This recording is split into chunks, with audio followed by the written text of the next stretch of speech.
Welcome to Man Does Tech, where I solve the problems you didn't even know you had.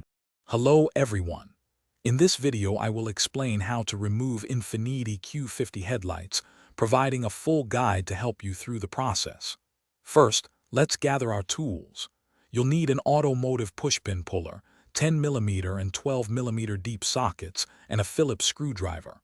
Always begin by turning off your car and opening the hood. This ensures your safety and provides clear access to the work area. Having all your tools ready saves time and makes the job much smoother. Now let's tackle the front bumper, which needs to come off to access the headlights. Begin by removing all the plastic push pins along the top of the bumper cover. Next, pull back the fender splash guards to reveal two 10mm bolts connecting the bumper to the fender. Remove these.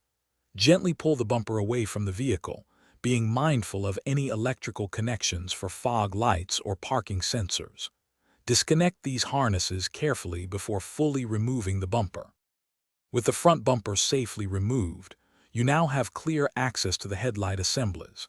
Each headlight unit is typically held in place by 3 or 4 10mm bolts.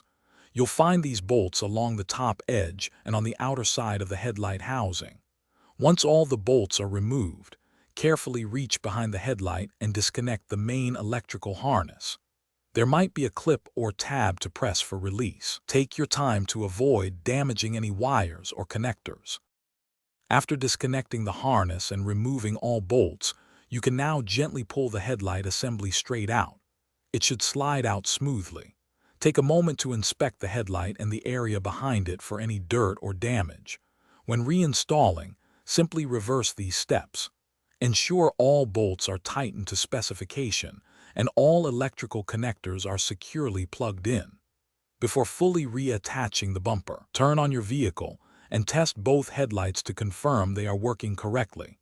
This ensures a successful and safe repair. Thanks for watching. If you found this helpful, don't forget to like and subscribe.